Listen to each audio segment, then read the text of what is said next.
kabisyo, meron silang hinakot na mini dump para i-recondition.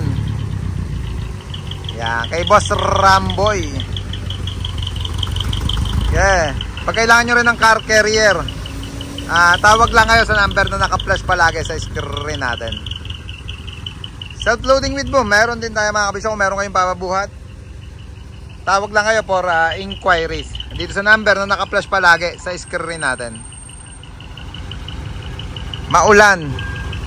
Yan, speaking of ulan mga kabisyo, dito sa pwesto namin sa Barangay Sapa, Santa Maria, Bulacan, kahit medyo malakas ang ulan, hindi binabaha yung lugar namin dito. Medyo mataas ang Barangay Sapa. Yan, kahit 4 na araw na yata o pang 5 araw na ba ngayon na umuulan, dire-diretso. Pero all goods pa rin ang lugar namin dito. Sa mga binabaha naman mga kabisyo, kahit yun sa mga bumibiyahe ng maulan, ingat kayo palagi. At delikado pag nalubog yung mga sasakyan natin, kahit mga truck. Kaya kanina si transporter, nagpabukas na ako ng 4 na gulong na stranded sila sa Valenzuela hapon. Kagabi sila ka Ariel at si CJ. Alas 8 yata ng gabi, nasa Karuhatan tollgate na sila.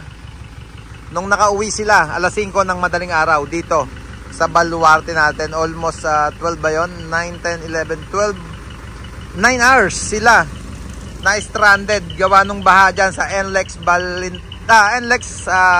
Paso de Blas. Doon medyo mataas talaga ang tubig. Kaya ingat mga kabisyo. Iyan